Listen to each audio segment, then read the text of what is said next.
Assalamualaikum warahmatullahi wabarakatuh. Alhamdulillah. Allahumma salli ala Sayyidina Muhammad. Rabbi syrah li sadri wa yassir li amri wahlul 'uqdatam min lisani yafqahu qawli. Saudaraku yang dirahmati oleh Allah Subhanahu wa taala, Rasulullah sallallahu alaihi wasallam bersabda yang diriwayatkan daripada Tirmizi yang berbunyi, likulli syai'in sanamun wa inna sanamal qur'ani suratul baqarah wa fiha ayatun hiya sayyidatu ayyil qur'an hiya ayatul kursi.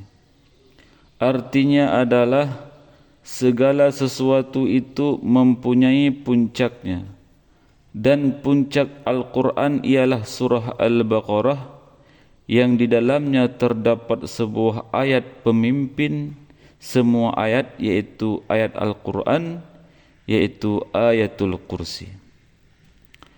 Saudaraku yang dirahmati oleh Allah Subhanahu wa taala, ternyata ayat Al-Kursi yang terdapat pada surah Al-Baqarah mempunyai kelebihan-kelebihan atau manfaat-manfaat apabila kita rutin membacanya. Apa sebab ayat kursi tersebut lebih agung daripada ayat-ayat yang lain? Imam Nawawi menyebutkan bahawa para ulama berkata hal itu dikarenakan di dalamnya terdapat nama dan sifat Allah yang penting, yaitu sifat ilahiyah, wahdaniyah, sifat hidup, sifat ilmu, sifat kerajaan, sifat kekuasaan, sifat kehendak. Itulah sifat-sifat dasar yang tersebut ataupun disebutkan dalam ayat Al-Kursi. Ada 3 waktu yang apabila kita membaca mengamalkan ayat Al-Kursi tersebut akan sangat banyak manfaat yang akan kita dapat. Yang pertama yaitu setelah salat fardu ataupun setelah salat 5 waktu.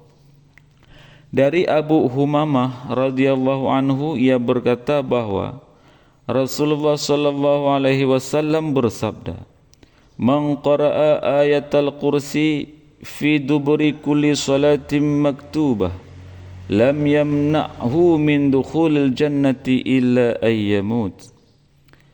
Barang siapa yang membaca ayat kursi setiap selesai salat, tidak ada yang menghalanginya masuk surga kecuali kematian. Hadis ini dinyatakan sahih oleh Ibnu Hibban sebagaimana disebut oleh Ibnu Hajar dalam Bulughul Maram. Maksudnya tidak ada yang menghalanginya masuk surga ketika dia mati. Intinya ayat kursi mempunyai keutamaan yang sangat luar biasa. Juga tersebut dalam hadis yang lain yang artinya, yaitu dari Ubay bin Ka'ab, ia berkata bahawa Rasulullah sallallahu alaihi wasallam bersabda, wahai Abul Mundhir, ayat apa dari kitab Allah yang ada bersamamu yang paling agung? Aku menjawab, Allah Ta'ala, Allahu la ilaha illa huwal hayyul qayyum. Lalu beliau memukul dadaku dan berkata, semoga engkau mudah memperoleh ilmu wahai Abu Munzir. Al-Qadhi Iyad menyatakan hadis ini adalah dalil akan bolehnya mengutamakan sebahagian Al-Quran dari yang lainnya dan mengutamakannya dari selain kitab-kitab Allah.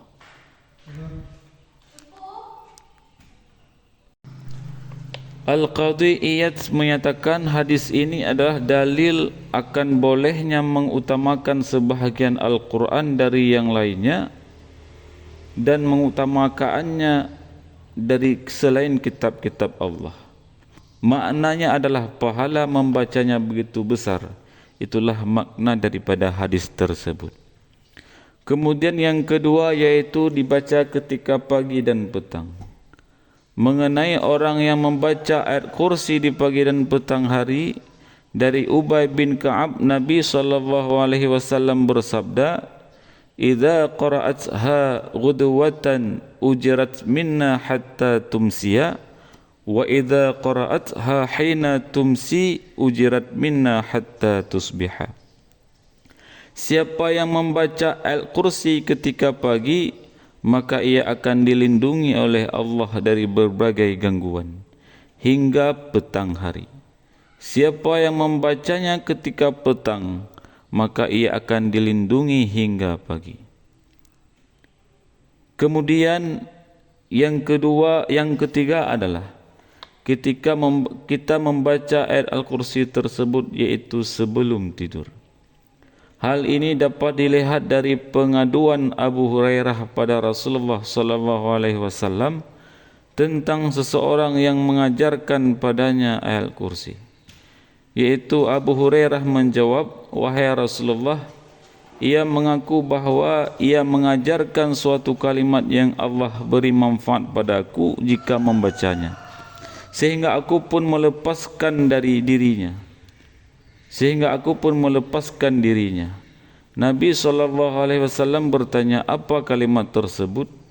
Abu Hurairah menjawab, "Ia mengatakan padaku, jika aku hendak pergi tidur, hendaklah membaca ayat Kursi hingga selesai, yaitu bacaan Allahu la ilaha illa huwal hayyul qayyum. Lalu ia mengatakan padaku bahawa Allah akan senantiasa menjagaku, dan setan pun tidak akan mendekatimu hingga pagi hari." Dan para sahabat lebih semangat dalam melakukan kebaikan. Nabi SAW pun bersabda, "Adapun dia kala itu berkata benar, namun asalnya dia pendusta. Engkau tahu siapa yang bercakap denganmu sampai 3 malam itu, wahai Abu Hurairah?" "Tidak," jawab Abu Hurairah. Nabi SAW berkata, "Dia adalah syaitan." Saudaraku yang dirahmati oleh Allah, oleh karena itu marilah kita mengamalkan ayat Al-Kursi ini setidak-tidaknya, sekurang-kurangnya sehari 1 kali. Semoga kita dijauhkan daripada gangguan-gangguan syaitan. Amin ya rabbal alamin. Semoga bermanfaat. Assalamualaikum warahmatullahi wabarakatuh.